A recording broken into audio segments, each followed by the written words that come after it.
This is the Can Crushers Wrestling Podcast. The following contest is scheduled for one fall. Let's go nuts! It's Jimmy Nuts! Right out of the door! With your hosts, Mark Martinez. Because I'm the Mark and I'm awesome! The Guru.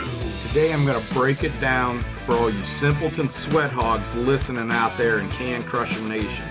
I don't mean to come out here week after week and toot my own horn, but toot toot. And the English Professor.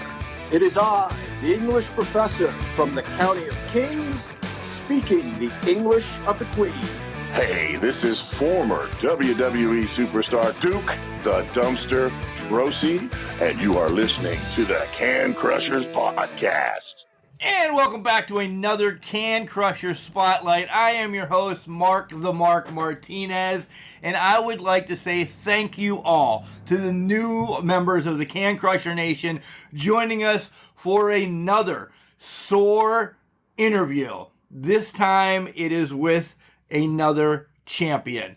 The newly crowned TV champion, Jace Osei, the Summit. Guys, you know where you can find us. Apple, Spotify, Pandora, Alexa, Anchor, we're everywhere. So when you're out there listening to Can Crushers, please give us a like, a share, a follow, all of those.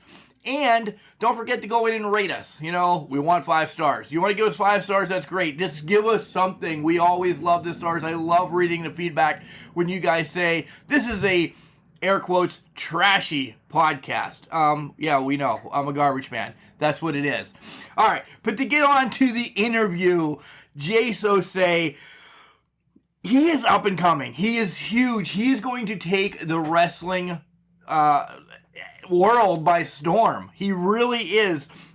Guys, he's only been in the business for a couple years, and he's already had a WWE tryout. I can't wait to ask him about that. I know he was a D1 football player, so again, right in the same line, sports, I got some questions about that, and I just want to know more about SOAR.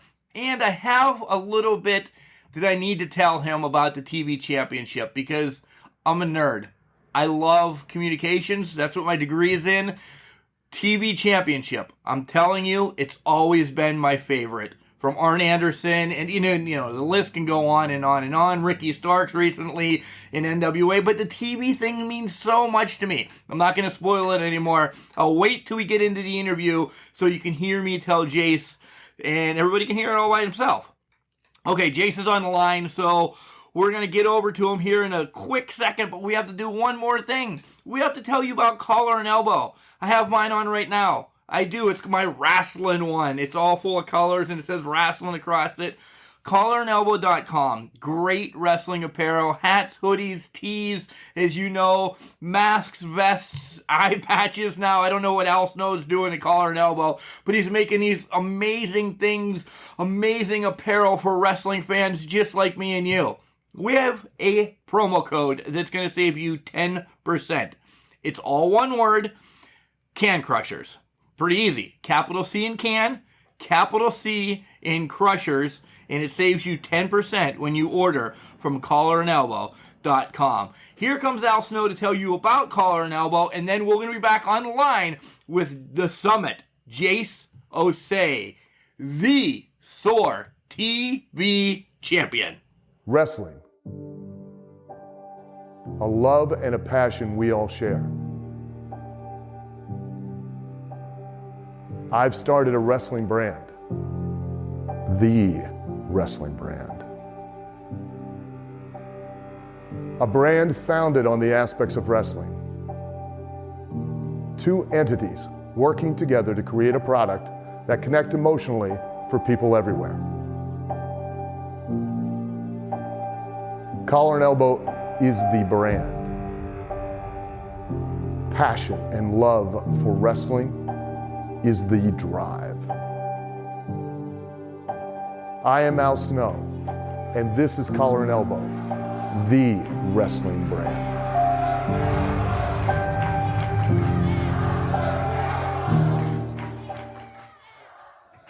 And welcome back to Can Crushers Wrestling Podcast.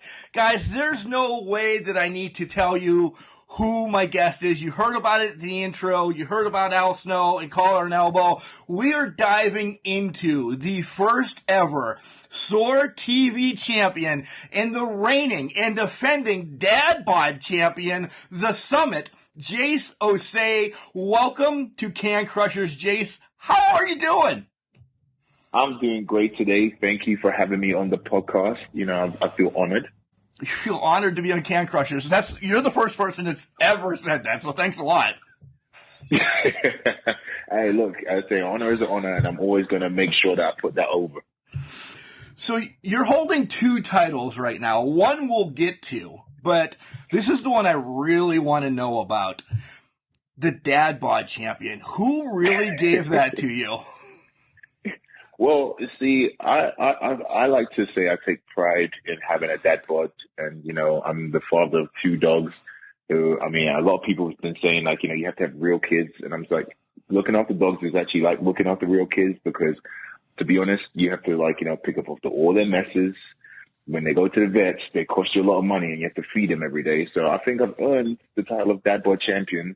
And even though it is self-proclaimed, you know, I think that I've lived up to the title very well. I agree. Kids are great, and I'm going to probably get slack for this. Kids are great. I have a 14-year-old. We have two dogs as well. They're part of the family, right? They are just, you have to feed them. You have to care for them. The little one right now, though, man, I'd send them to you in a package, because I don't know if I can do puppies again, Jace. I really don't know. I don't know if I could do puppies at all. Like, you know, I've got like these two dogs. Like the bigger dog, he's pretty much kind of like myself. Like, where he's just like, you know, hey, look, I will just chill, and if you need me to do my thing, I'll do my thing. The smaller dog, he's a little bit more energetic, and I was like, if I had like a dog that was like a puppy or smaller than him, I think I probably would have to like send him away in a package too, because it's like this guy, like, you know, you get home at night. And you're like, man, look, how do you have so much energy? Like, I'm tired. And he's just like, no, I want to play. I'm like, oh, okay, we can play. But, you know, like, I'm giving you like 10 minutes of time. But, you know, 10 minutes, he even wants to play while you're asleep. He'll jump on the bed and everything. I'm like, gosh, this guy, like, you know, can we give him away? My wife was like, no, we cannot do that yet. So it's like, okay, cool. Right? Welcome to my life, too. Yeah, ours has just turned 6 months old, and holy moly, I love them. I really do. And we're kidding everybody before you call PETA or anything. Nobody's sending dogs away because they're my family. But I need to get, next time we purchase a dog, if it's not 2 or older, I have to put the foot down for the wife. Yeah, no, I said if we get one more, you know, definitely it's going to be, it has to be an older dog, you know, one that's like, you know, kind of got all the energy out of him, because, yeah, these young ones, it's a good idea, because you're like, yeah, I want a young one that grows up with me, like, all through his life, but then you kind of like, when you realize they need to play all the time, you're like, man, what, I made a mistake. But obviously you love him, and as you said, no Peter, but it's like, yeah, I made a mistake. This guy right here is just too much for me right now. Yeah. Our 8-year-old Golden is actually laying in the studio right now, and you won't even hear him. He's just chill, just laying out like a fat guy, like me, like his dad. Hey, Colin, be more like this one right here, all right? Right. He's looking at me right now, confused. All right, let's talk real wrestling, though, because we wrestle with the dogs as much as we do. How does it feel to actually be the first ever SOAR TV champion? And I have a hell of a story for this once you're done. Oof. I mean, it's crazy, because obviously winning any kind of championship is always a good honor. You know, I've been the tag team champion at SOAR, and that was a great honor in itself. But to be the first and inaugural champion of, you know, like the television championship division, it's crazy, because it's one of those things where you're really the history maker. You're the guy that's like the face of the program, first ever. And so you got like a lot to live up to, a legacy to begin, because like there was no one before me that was the television champion. And then also just, you know, kind of like knowing who I had to go through, who I had to win, who I had to beat to win the belt. it was an honor as well, because those are some of the big names in SOAR, and to have had matches against those guys and basically have 3 matches on a night, which was like tiring in itself. It was I don't know, even right now I'm lost for words of just because I was overcome with emotion in the night, and still overcome with emotion right now, because I look at the belt and I'm like, it's still hard to believe that, wow, I'm the champ. But now I guess it's from here, I always say winning the championship is only the beginning. Now it's what do I do while I have the championship? Like, how do I now start building up this division to make it, one of the best in SOAR? Yeah, you essentially have the target on your back now. With that being the first ever, the belt was the target, and oh my God, the whole locker room was after it at SOAR. Now they're only after one person, and it's you. So how does that change some of your thoughts of getting in the ring? Because it was all about all or nothing to get this title. What is it now? Is it you're on defense, or do you still go offense the whole time? I mean, always stay in offense. I don't believe in title defenses. I believe in title attacks. So nice. You can be the champion, but the champion has to attack the challengers. You have to show them why you're the top of the division.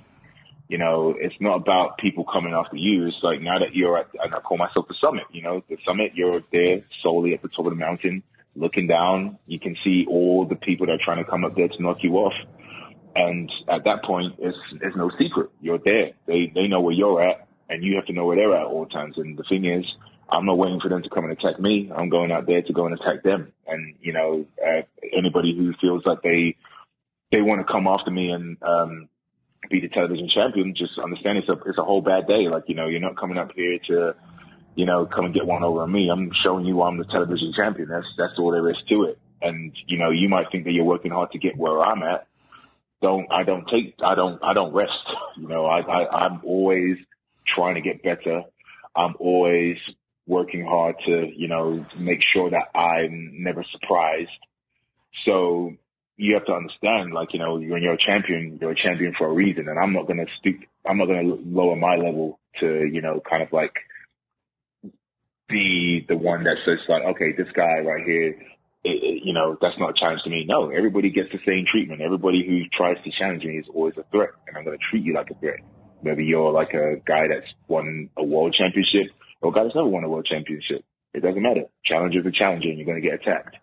Nice. I love staying on the offense all the time.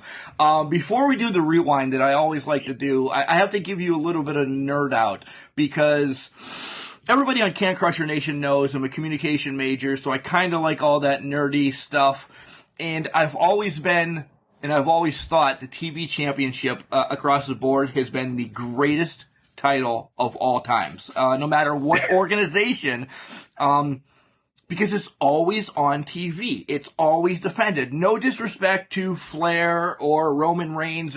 Now they're always all on TV, but back in the day they weren't. You only had Arn Anderson on TV, or, Dustin Rhodes. When they all had that TV title, you saw them all the time. So I consider the TV champion one of the hardest working talent in the locker room, because you have to come no matter what, week in and week out, because you're defending that title.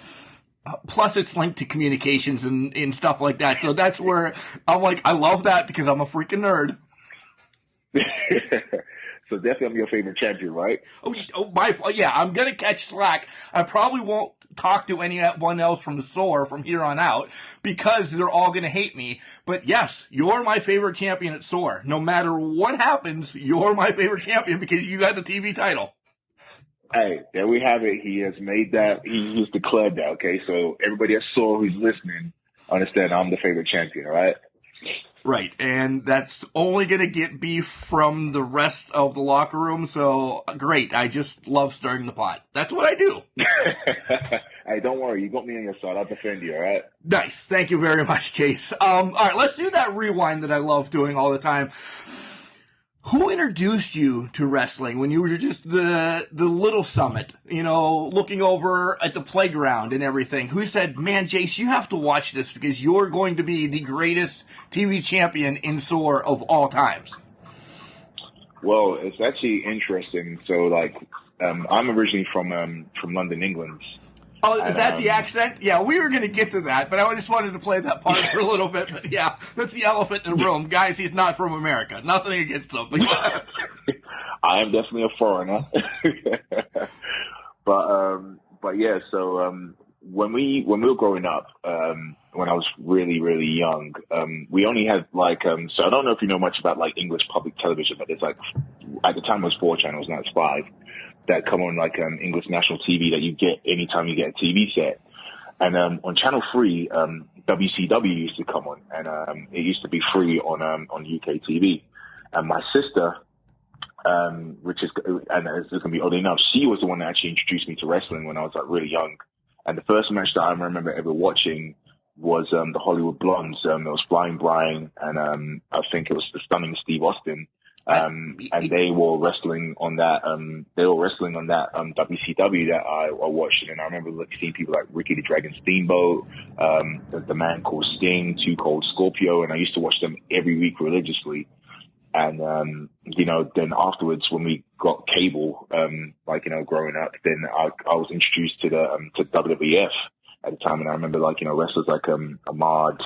And then also I was a big Shawn Michaels mark, kind of growing up, because those are a few of the people that I used to see on the WWF on the weekly shows. So we used to see them on Sky One television. Yep, I've heard of that. And then it used to be.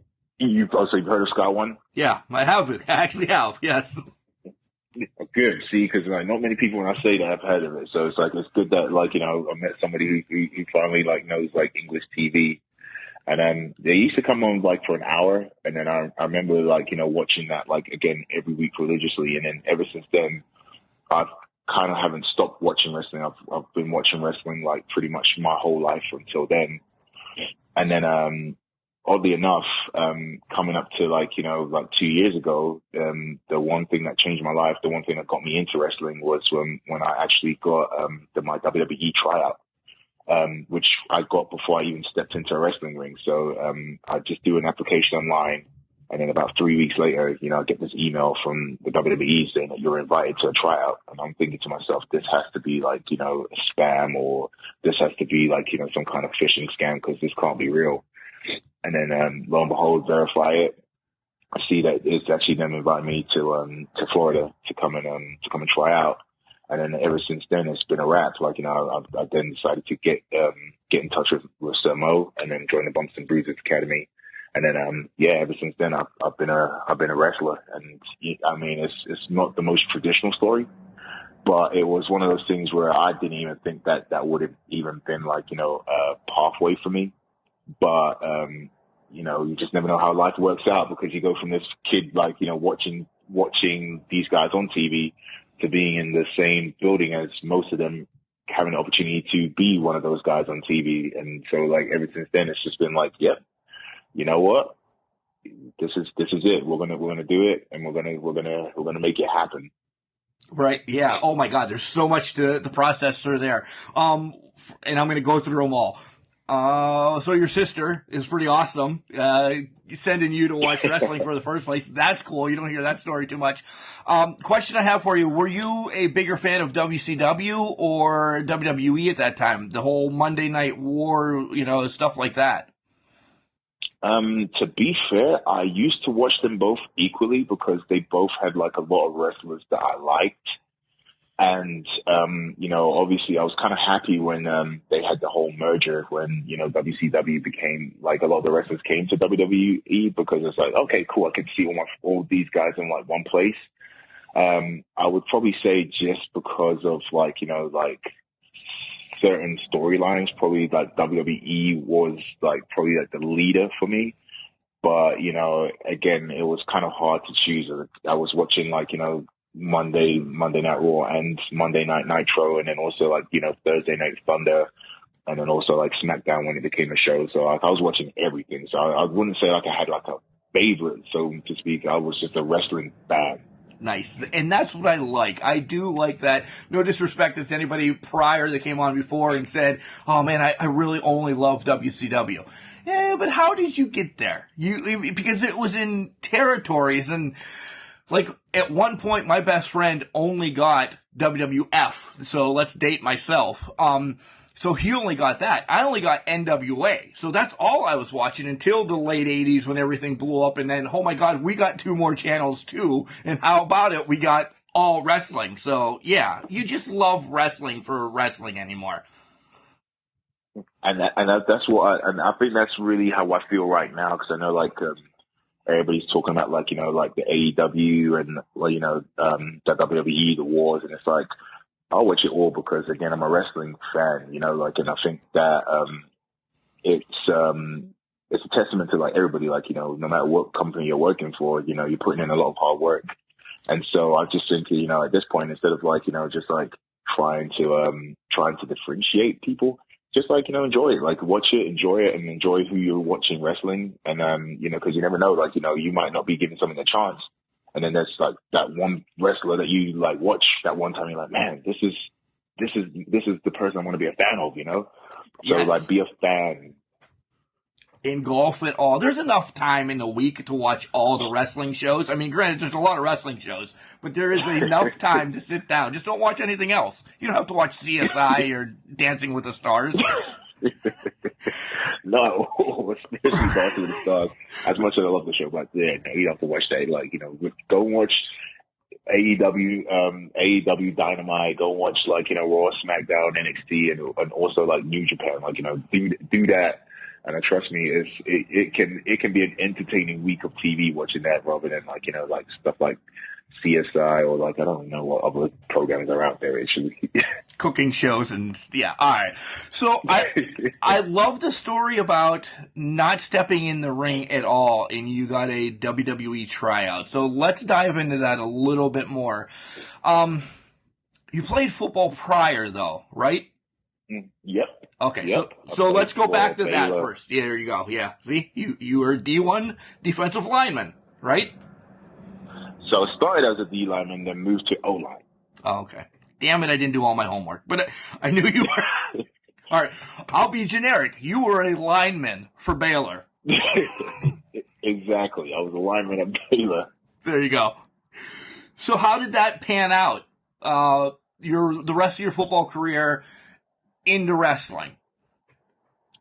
Ooh, how did that pan out? So I think, and again, like, you know, I speak because there might be like, you know, some D1 athletes or like, you know, prospects like listening to the show. And, you know, again, it was one of those things where that opportunity to go and play at Baylor, that came out of like literally nowhere, you know. All of a sudden, like I'm in London, the next thing, you know, I'm getting a full ride scholarship to go to Waco, Texas to play football. And I played there for 3 years and then decided to transfer to Texas A&M Commerce, where I finished out my career playing O-line there. And then, you know, I had I had my pro day and a few tryouts with the CFL. And I had a few, like, you know, good leads in terms of, like, you know, I was going to be playing some professional football. But it just didn't quite work out that way for whatever reason. Like, you know, I mean, most of it was because I didn't really have an agent or, like, you know, kind of like know what to do in terms of, like, you know, trying to get myself to the next level playing football. But, you know, as I'm a believer in, you know, just life will put you where life will put you. And it just wasn't meant to be. Otherwise, if that was the case, I'd be playing football right now. So then after that, you know, I decided to kind of like just trail into, like, you know, kind of getting fit, got myself back into martial arts, and actually was doing mixed martial arts. I'm still doing mixed martial arts. You know, I've got a record of 2-0. And, you know, obviously, like, you know, still kind of like working on that as well. But in saying that, like, you know, it's one of those things where a lot of my training and a lot of like what I was doing in the meantime actually was probably what helped me get to that WWE tryout, because it's like, you know, you look at the array of stuff that I've done. It's a very interesting list of things. And then also just the fact that, like, you know, I'm this like random Londoner in the USA doing these things. It's kind of like, it's a lot of intrigue. So yeah, I think, like, you know, with my football career, some people look at it because it's like, you know, I kind of left the UK to play football. So you can look at it and say, like, the one reason why I did leave the UK, it probably didn't pan out that way. But I think that, like, that whole period of me playing football at Baylor and also at A&M Commerce, I think those things were necessary for me to be in this position right now because, again, if I didn't get that full ride scholarship, I don't know if I'm here today, Right. Yeah. And a lot of the people I train with, like a lot of my coaches, Coach Cars, Kozadi, who was like the strength and conditioning coach at Baylor, Coach Joe Stoner, Coach Lance Farmer, a lot of those guys installed a lot of the mentality that I have today in terms of just like, kind of working out and working hard because, when I joined those programs are blue collar programs who really didn't have a chance. Like, when I had joined Baylor, we had just got onto the cusp of like, just being a title contender. And then that next year that I was there was the first time we ever won a Big 12 championship in history. And then the next year after that was the first time we ever went back-to-back Big 12 champions. So I joined teams that really weren't like, kind of prolific, but we had a lot of like coaches and even a lot of players who just had that dog mentality of like, like, hey, we're here to work. We're here to make things better. And at the end of the day, you have to have accountability for yourself. You are in charge of your own success. And if you don't go out there and work hard every day, then you will never make things happen. And that's kind of like the mentality that I have today in terms of like, the way that I kind of like approach things. Like, I train almost like, 7 days a week over the course of martial arts, going to the gym, running, wrestling practice. And, I leave no stone unturned because at the end of the day, I want to be able to say when all is said and done, I did everything I could to be where I am, and where I am right now is where I'm meant to be. Right. That is amazing. I love that because I also always say this, that if you got to look from the WWE, and I will pound this in this episode without ever stepping into the ring, you're on their radar and they didn't throw anything away. They still have your contact information. They're now watching, I truly believe this. There's people out there watching SOAR now and saying, okay, we got our eyes on Jace, and when are we going to bring him back? When, because you talked with Regal and like, who all did you talk with down there?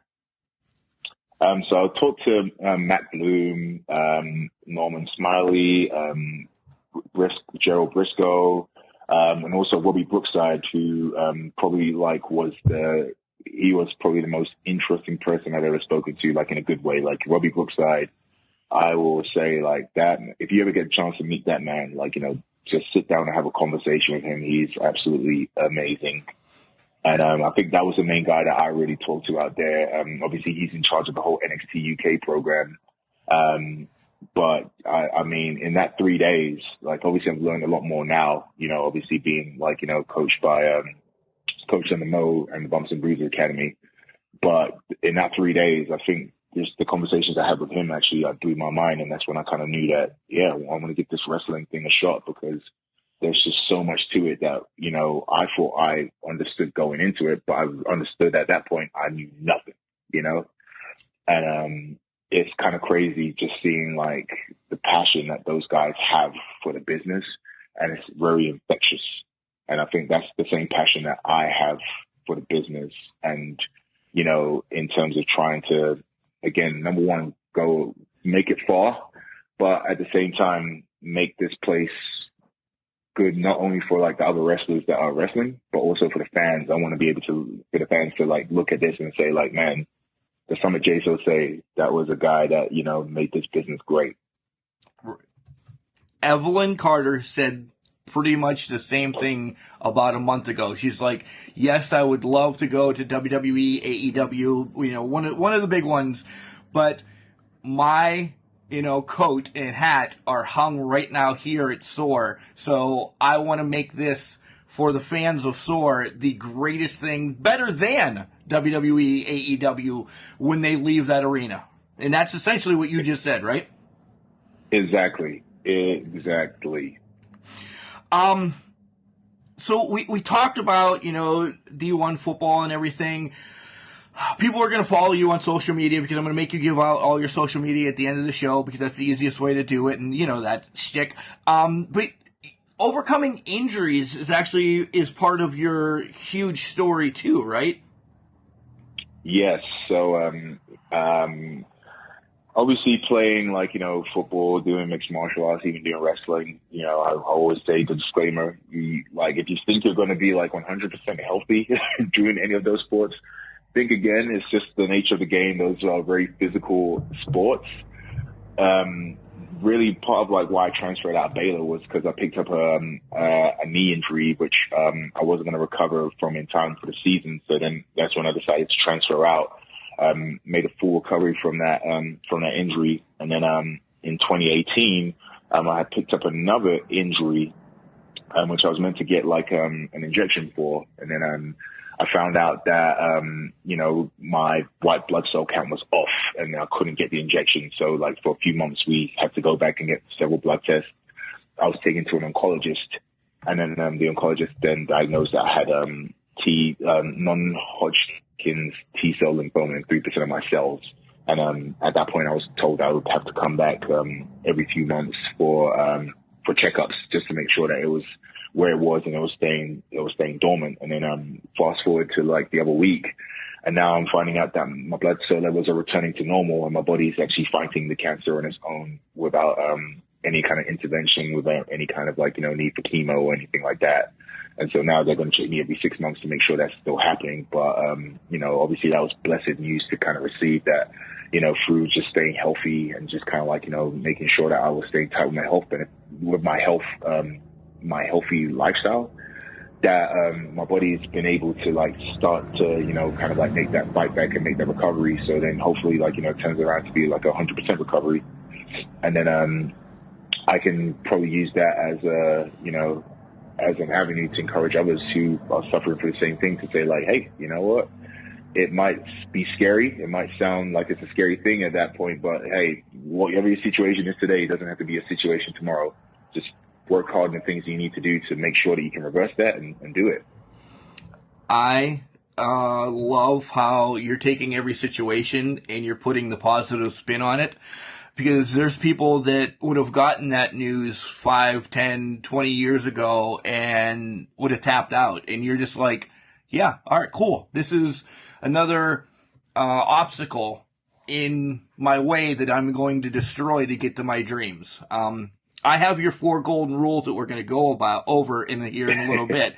But this is, you hear this over and over, knee injury, this, that, and the other, and you're just okay, cool. It's meant to happen. I can crush this again and again.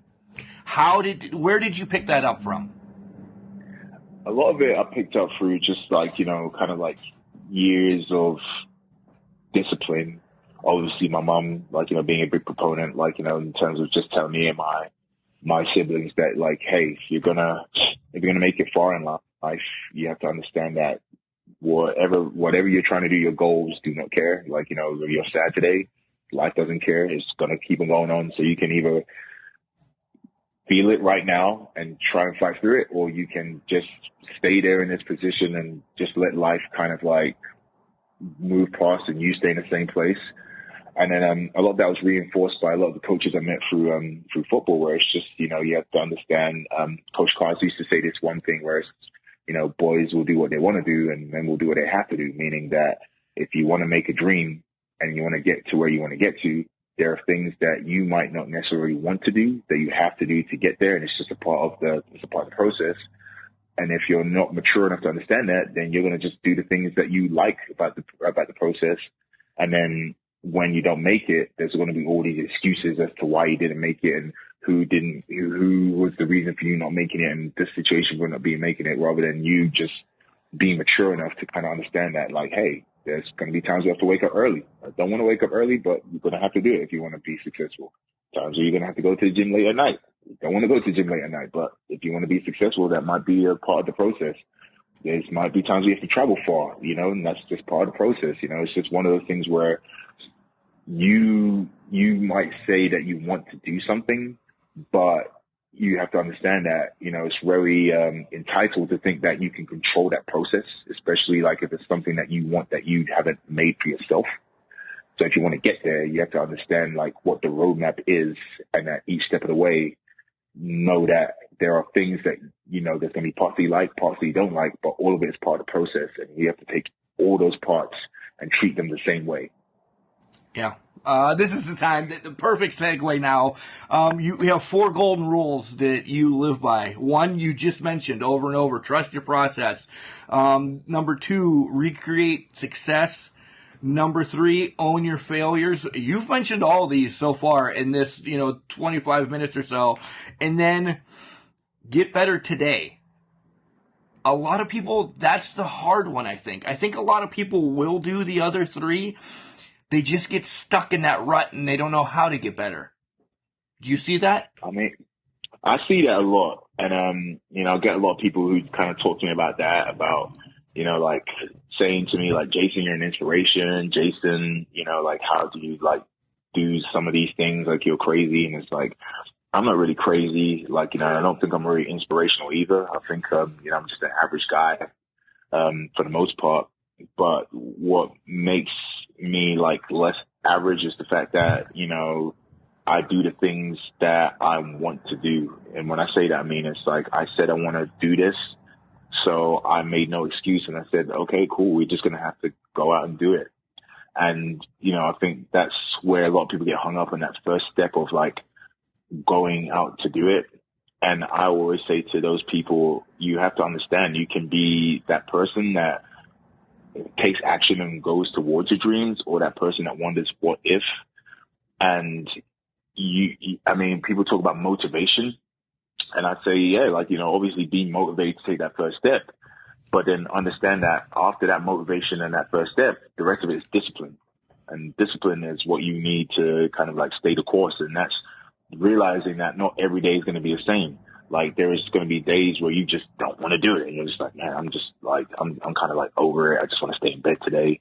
But the discipline will tell you, like, no, if I want to get where I want to be, I'm going to have to get up. I'm going to have to just do this. I'm going to have to eat right. I'm going to have to, go to the gym. I'm going to have to run. I'm going to have to, kind of like understand. This day is not going to be the best day, like, in terms of like fun and mentality, but it's going to be the day that's going to 100% get me to where I want to be. And in terms of getting better, it doesn't necessarily mean you have to win at everything, but it means just choose one thing today. Like, whether it's like, I'm going to run a mile longer than I did yesterday, or I'm going to,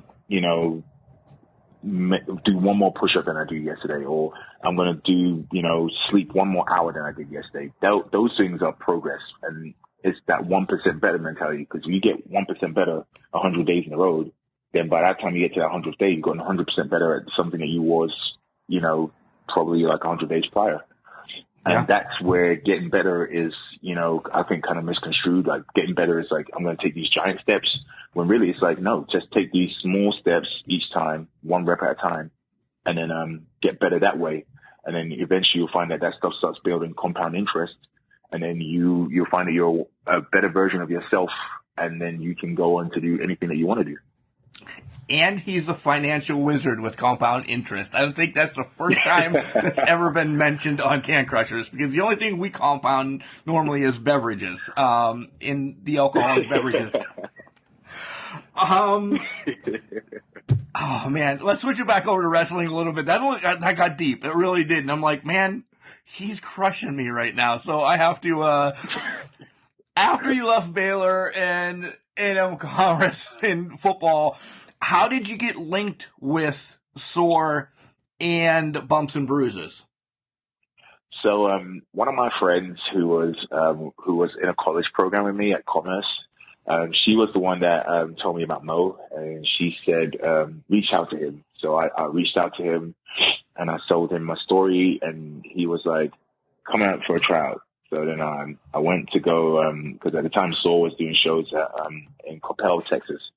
So I went into one of the shows in Coppell, Texas, and had to try out. And then it was a wrap from there, where it was like, okay, I know that I for sure enjoy this business. I enjoy working with Mo. And, that's when I joined the Bumps and Bruises Academy and was like pretty much part of like, the SOAR family. And for that year, I didn't really work any SOAR shows. I was kind of like, like looking at it behind the scenes and kind of like seeing like all these amazing wrestlers come through. And I was like, wow, I can't wait to be a part of what's going on here. And then eventually it got to my time where I was like, kind of like, oh, now I'm going to be doing some stuff with SOAR, in SOAR. And it was like nerve wracking, but at the same time, I trusted in who I was with Coach Mo and obviously like Coach Smiley.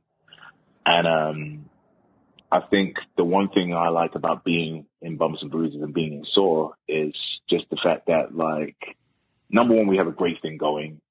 And number two, the people who are in charge of the program are literally the most honest people that you will ever meet, and I think that's really the key thing to getting better at anything is just being around a bunch of honest people, because they will never mince words. They will tell you like, hey, you know what, this is what you need to do. And it's like, at that point, it's like, cool, I need to do that, Right. And it's like, there's no blurred lines of like, oh, okay, like, yeah, like you might need to do this. And so it's like, nope, hey, listen to this.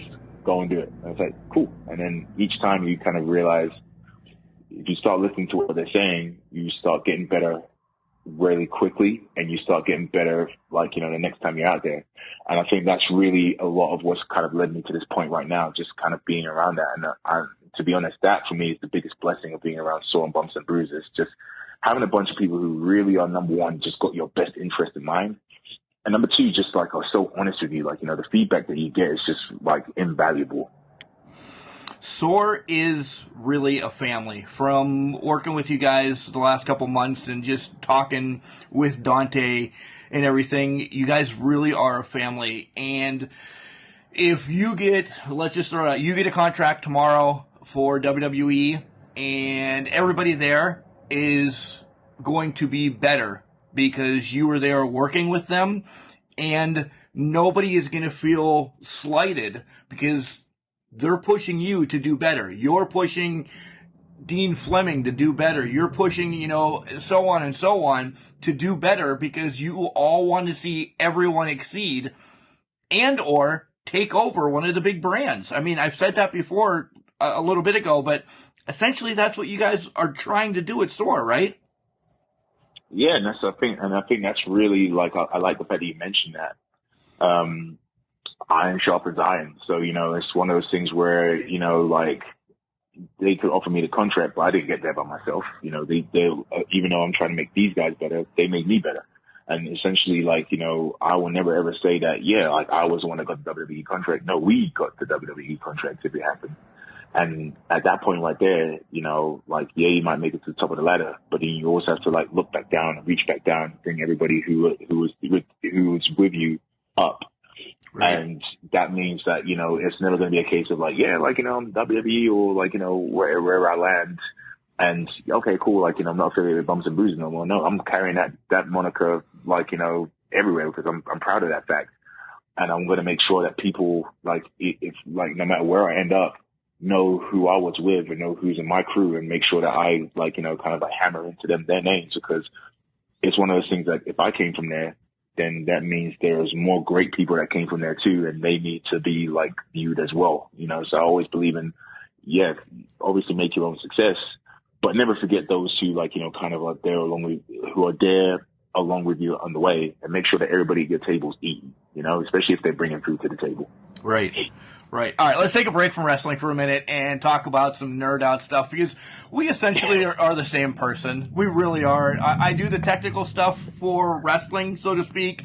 I think you're there too. You love a lot of technical things too, right? Tell everybody how you graduated. How you graduated. You graduated from college, Mark, because you're an idiot.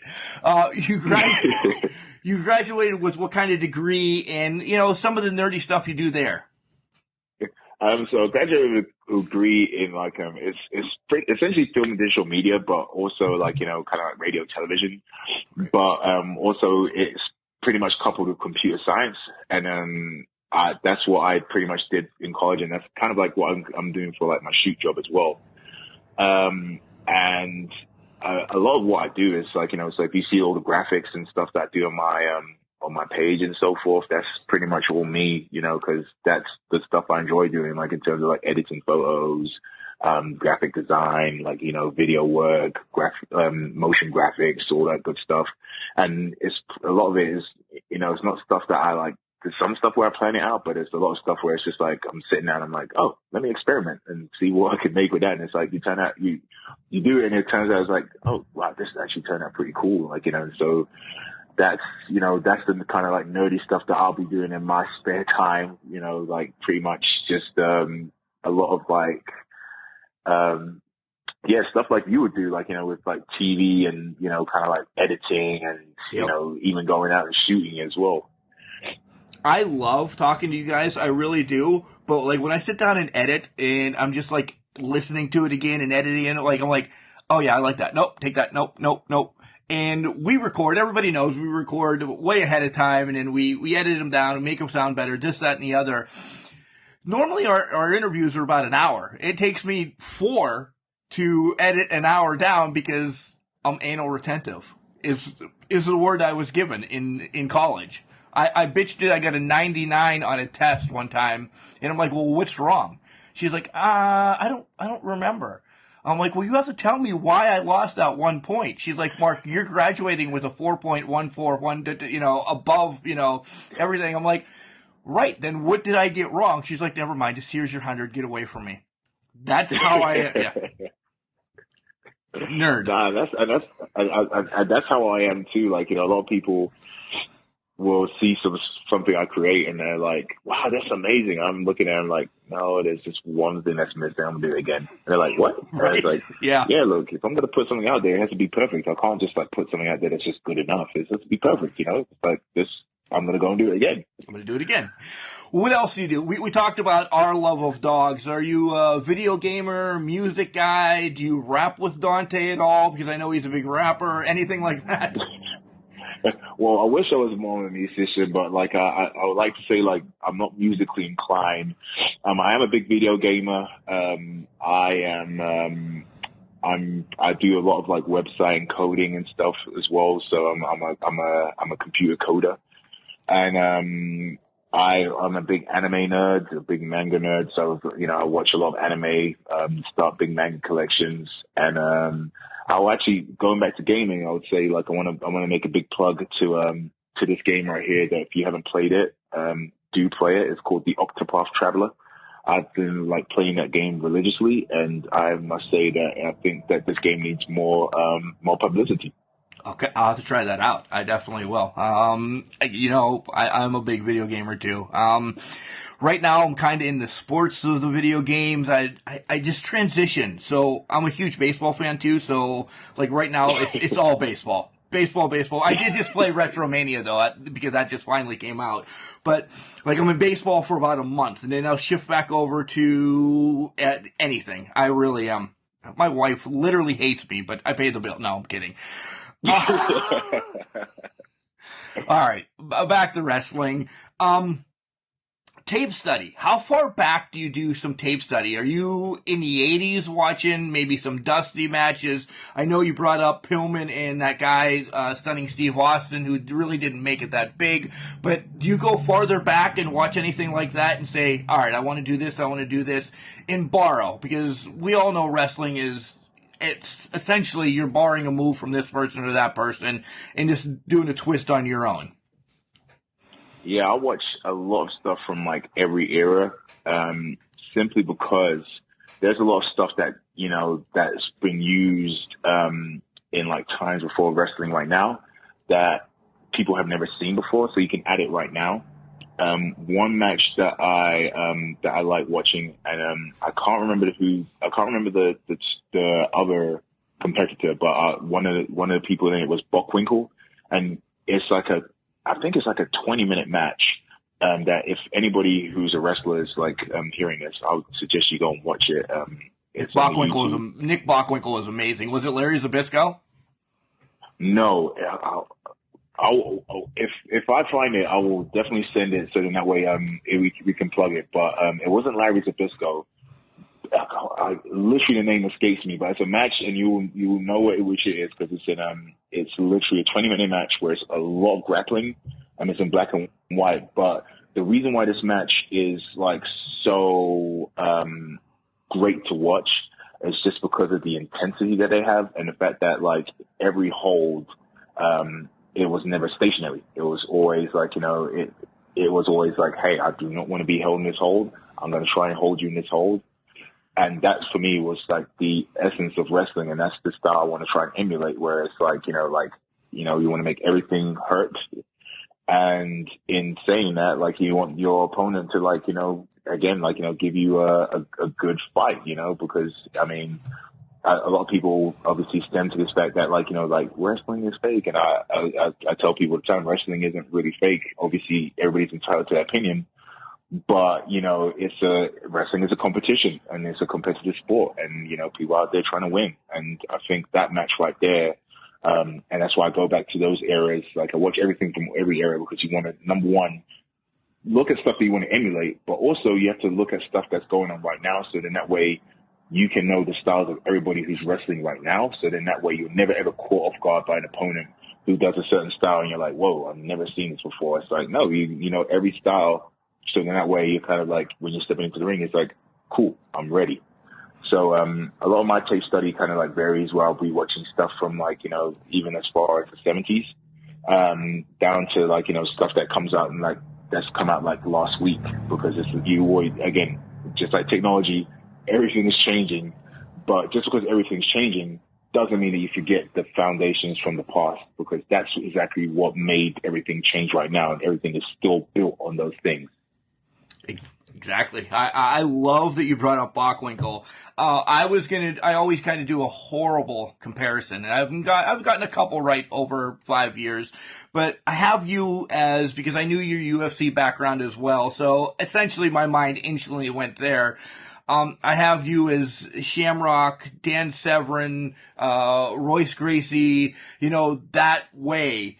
Do you bring some of that into both of your UFC and wrestling as well?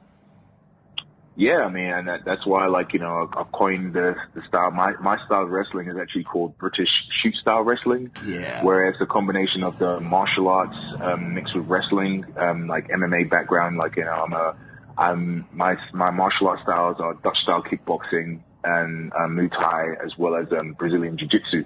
And that's exactly like a lot of the style that I bring to the wrestling ring, because that stuff is hard to beat, So it's one of those things where I would say those comparisons are definitely on point. And I'll probably add in there Josh Barnett, who again, Yep. UFC and New Japan. That style right there, that's a lot of the style that I bring to wrestling. And then added with the British flavor, that's where you get British shoot style wrestling from. Nice. I like that. I really do like that. You talked about some of the people today. Who would you grab something from today? And we talked that I'm going to throw it out there, you're a mark as much as we are for wrestling. How much are you watching to, one, entertain yourself, two, tape study, and of somebody from the top brand? I'm throwing a lot of questions at you, so if you need me to ask them again, I will. Who are you pulling something from, like AEW and WWE right now? So I would like to say, like, Damian Priest for sure, Kyle O'Reilly, Bobby Fish. Those are a few of the names where, like, I'll definitely, I'm pulling stuff from in terms of, like, transitioning martial arts to the wrestling ring. And then, in AEW, like, definitely, like, Will Hobbs, just because of, like, just the intensity of, like, how he kind of, like, brings stuff to the wrestling ring as well. Beast. So he's a freaking beast. He's a monster, and I'll give him that credit, and I'll say, like, he's definitely like an absolute, like, titan. And then in New Japan, like, definitely, like, I've been watching a lot of Zach Sabre Jr. just because he has a lot of the British grappling style that he brings to the wrestling ring, and I've been, like, definitely, like, kind of keeping tabs on him. And in terms of watching wrestling, like, I for the most part, when I turn on the TV to watch wrestling, I am actually trying to be entertained. But when you step into the realm of wrestling, and even then when I watch mixed martial arts, it's like, I'm watching purely from the entertainment standpoint, but I just can't help but look at it as a study. Like, I'm watching stuff and I'm, like, looking at, oh, what do you do right here? Oh, like, whoa, that's cool. Okay, like, let me break this down and see what is happening right here. And it's annoying because it's like, I just want to watch it to purely be entertained. but then I'm just like studying at the same time, and it's just like I've kind of conceded and said, look, it just is what it is. Every time I watch something, even if it's gonna be for fun, I'm definitely gonna just be breaking this down like it's game film and just like, kind of like taking notes and trying to see if I can piece this together and add it to my repertoire. But that's going back to number 4, get better today, right?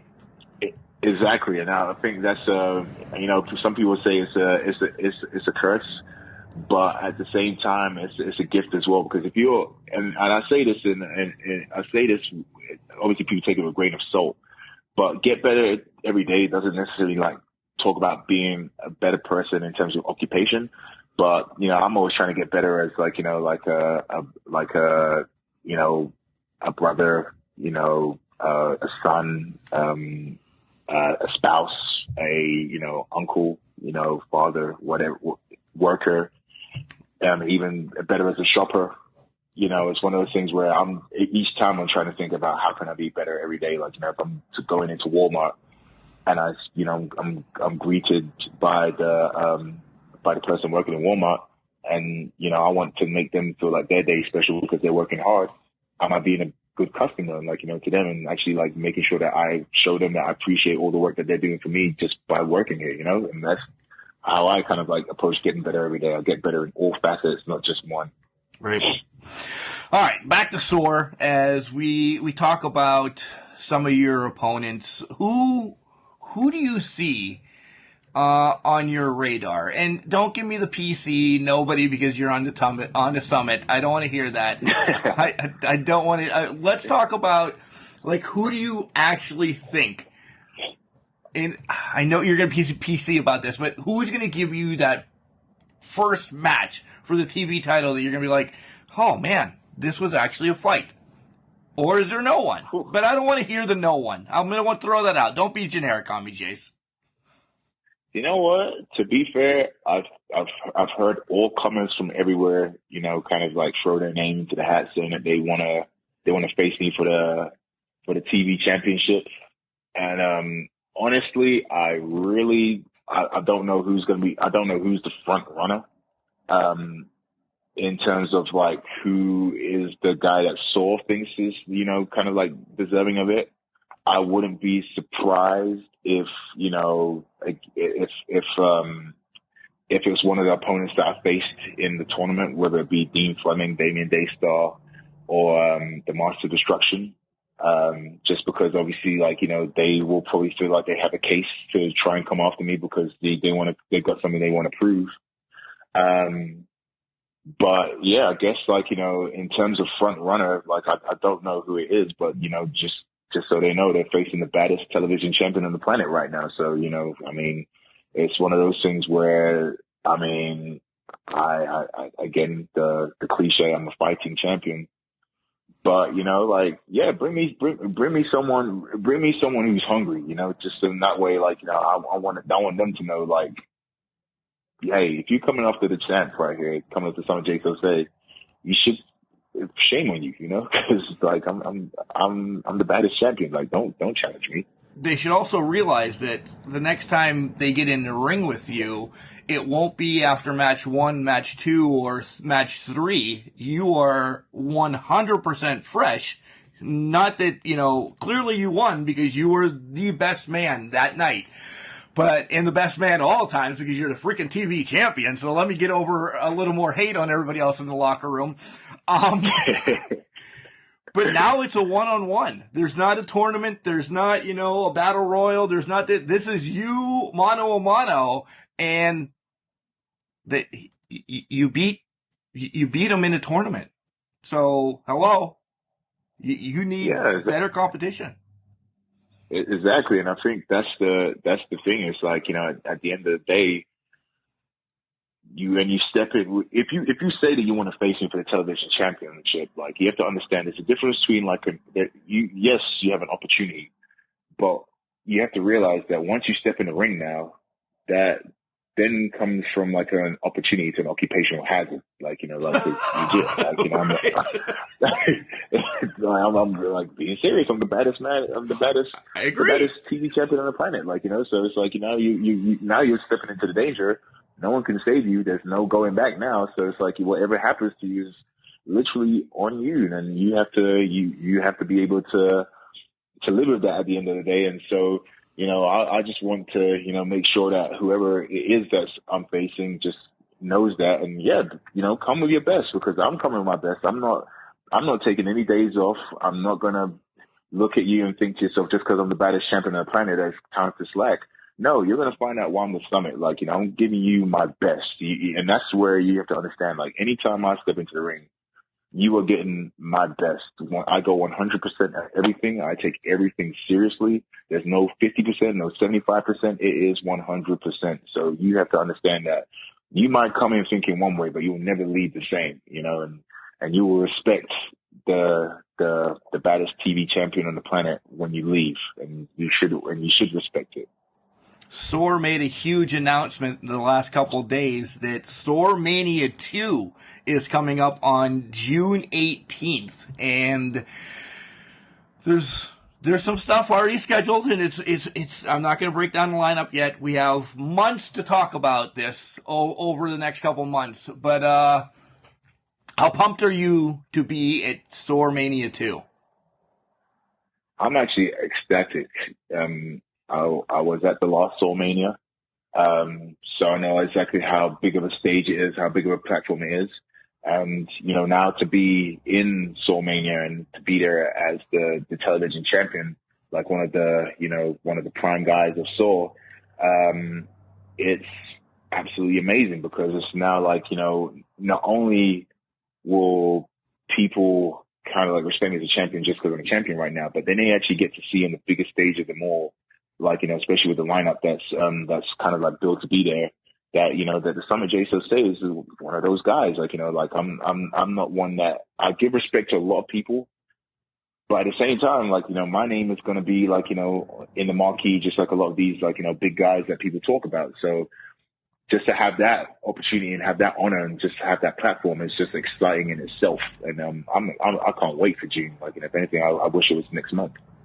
For sure. I wish it was next month, too. Thank you for that little plug, because I've gotten the okay from Mrs. Can Crusher to make the trip down to Texas to go to SOAR Mania 2. So I am pumped. Oh, so you actually get like the front row seat to come and see your favorite champ. Exactly. I want to walk you to the ring. I wonder if I know. So see if that can happen.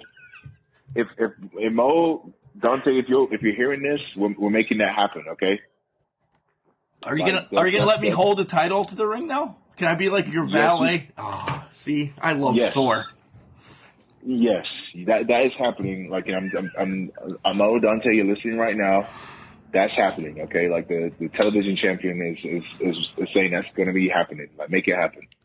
Dante, make that happen. I rag on you every SOAR interview that I have, and I bring up things that I probably shouldn't, so you will punch me, but I got Jace on my side. I'm all right with that.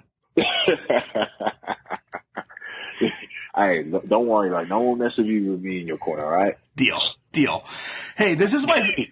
These next two questions are my favorite questions I always ask, and I save them to the end. What's the best advice from, anyone that you've come across? First of all, stop that. What is the biggest mark-out moment of somebody that you've met in wrestling?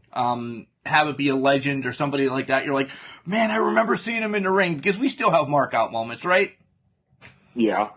So who'd you mark out for? Who do I mark out for? Yeah. Ooh. Who did I mark out for? To be honest, I would say probably Kevin Nash, man. Like, that guy right there, like, I think watching him when I was growing up, is you look at a guy and you're like, man, I just want to be like that guy. So, like, and even till now, I'm just like, I just want to be like that guy, you just mark out for him. Yeah. And you know what? That's a guy that I feel everybody should mark out for, because Kevin Nash, I think, is like, like, he's very respected, but I still feel like he's underrated. Like, so everybody, look, whoever you're marking out for, stop and mark out for Kevin Nash, okay? I completely agree. We met him about 5-6 years ago in Altoona, Pennsylvania, and we have 4 idiots that go to wrestling. We're still huge marks, sit in the front row, yell at you guys, do all this, do that. But Nash was signing autographs in the ring. So all 4 of us get in, and he's like, what are you guys doing? And we're like, and he was cool. He was so cool. He's like, well, we're going to do the DX moves. And he just kind of looks at us, and he's like, but then he put up the 2 sweet behind us. You know, I'm doing the crotch chop. A couple of them are doing like the 4 life. Yeah. He was so fun. He's like, can one of you send me that picture?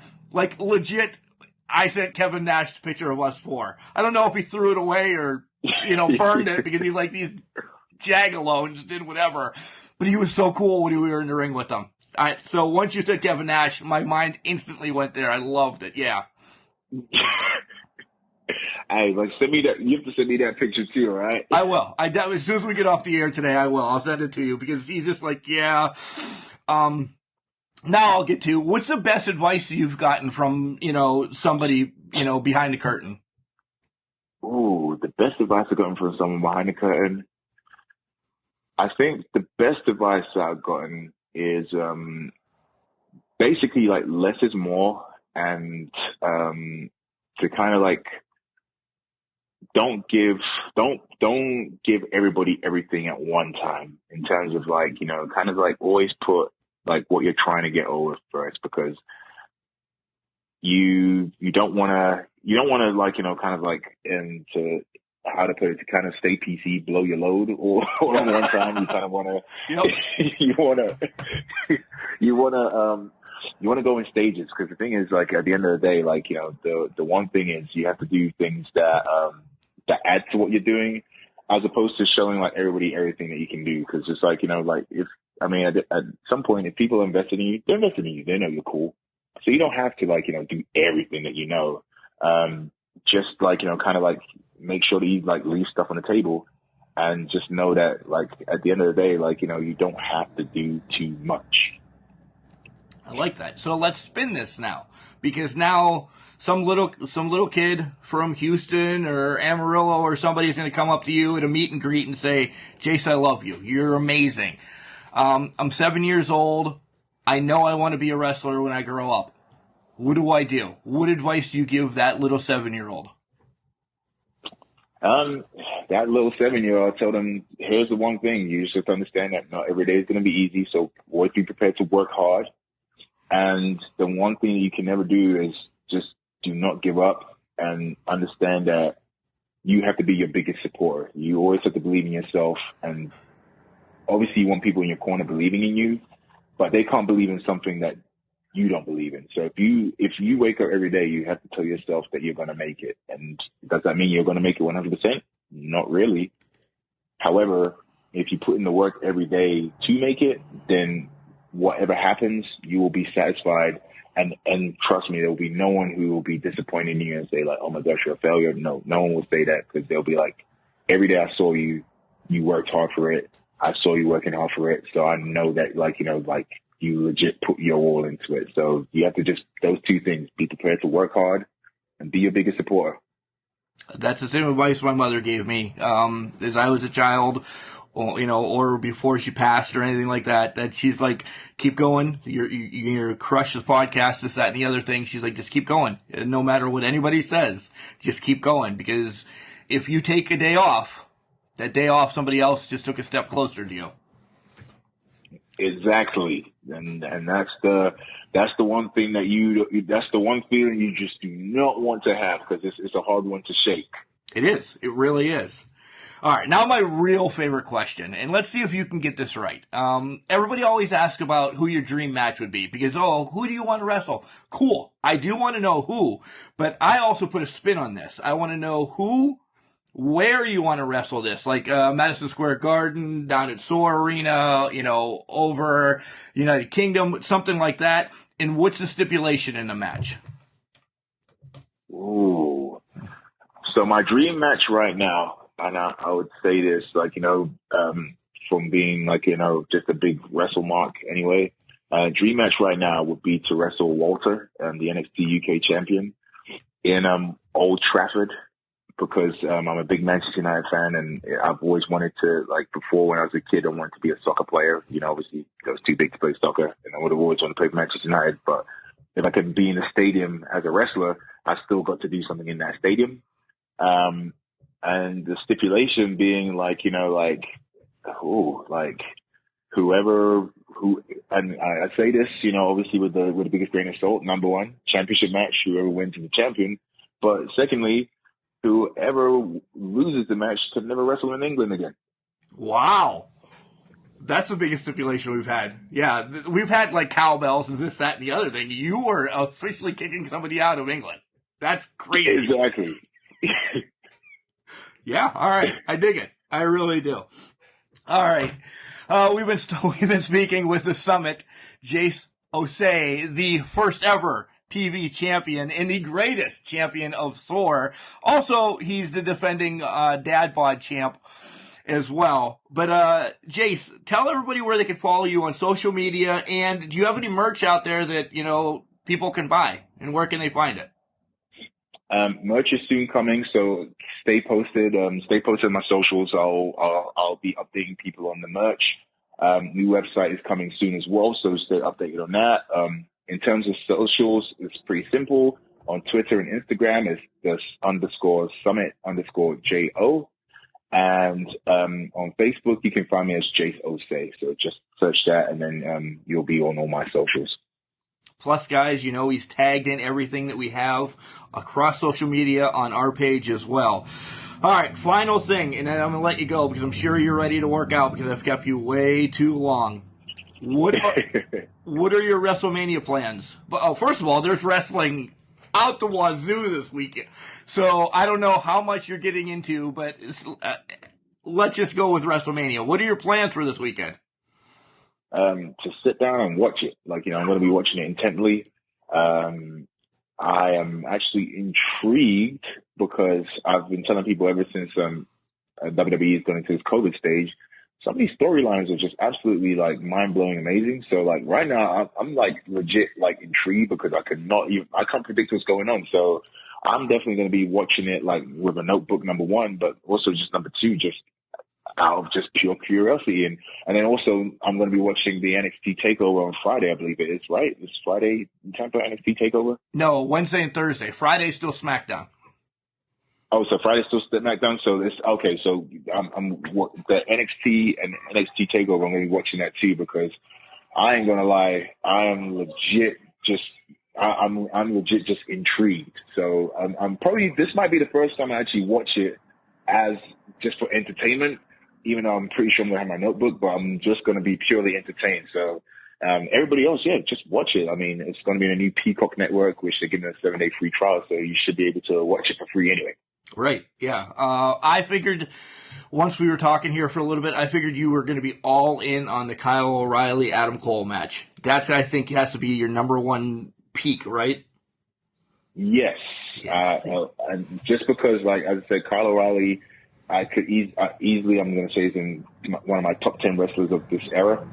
And, yeah, like, they've done a great job of, like, you know, kind of, like, just showing the story of them, of, like, you know, just this transition from these guys being boys to now being, like, you know, rivals. So I'm actually interested to see what's going to happen. It's a great wrestling story that time continues to say, I'm your friend, I'm not your friend, let's beat the hell out of each other. And the next year, they'll be friends again. That's a great wrestling storyline that can be repeated for infinity, and we'll all fall for it. Exactly. So, yeah, I hate to say that, but I probably think that probably might be my favorite match of the weekend. Like, you know, obviously we'll see. But I think that right for me is going to probably be my favorite match of the weekend. And then I think second is going to be whatever Roman Reigns does, because right now he's just in a different class right now. I'm definitely going to be invested in that match as well. He really is. Jace, I'll let you go. Thank you for stopping by Can Crushers. And like I said, I'll be polishing your title on the way to the ring on June 18th at SOAR Mania 2. Hey, look, I'm going to be looking forward to it. I'm telling you right now, it's happening. You just be ready, all right? Deal. Thanks for stopping by, buddy. Hey, thank you for having me. Jace Osei, the Summit, First and foremost, what a humble human being. The 4 goals: trust the process, recreate success, own your failures, and get better today. I know we had a heavy conversation about all those, but these 4 goals, he continues and he tells people every day that that is going to be the way you make it. Take that process and you will get there. He said pretty much what my mom echoed back in the day. You just continue and you continue. I love this interview. I love talking wrestling with him, but the inspiration that he is, man, I can't wait to be at SOAR Mania 2 on June 18th, carrying that TV title down to ringside against whomever he is going to face, and I'm going to hold that title high and hopefully shove it in everybody's face and then run out of the arena, because I probably made the rest of the locker room pretty mad. But guys, I told you, I'm a TV champion nerd. That's my end-all title that I ever want to buy, is that NWA TV championship. If I can get a replica SOAR one, I'm in. I love that title too. Any way that I can collect TV championships, that's what I'm going to do. But this is about Jace. And man, how about everything just packing up from England and going to play football at Baylor. The Hollywood Blondes. There's so much in this that we could just rip apart, and I could be here for another hour breaking down everything, saying, man, he is on my level. But I knew he had a WWE tryout, but he's never been in the ring before the WWE tryout. That's unbelievable. That says how much of a freak he is. A freak athlete. They just take him in and say, yes, let's go. Man, he is on the WWE's radar. I'm telling you, watch out for Jace Osei here in the near future. He's going to do great things in SOAR, and we always talk about the SOAR family. You've heard it now a few times that they know they want to come and they are going to compete with the big boys. So once again, I want to say thanks to Sir Mo and Dante for hooking Jace and I up to get this taken care of. Guys, email us, cancrusher69@gmail.com.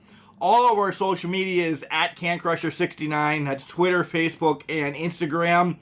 Give us a like, give us a follow. You'll hear more people from SOAR coming up. Remember, just because you're trash, it doesn't mean you can't do great things. It's called a garbage can, not a garbage cannot.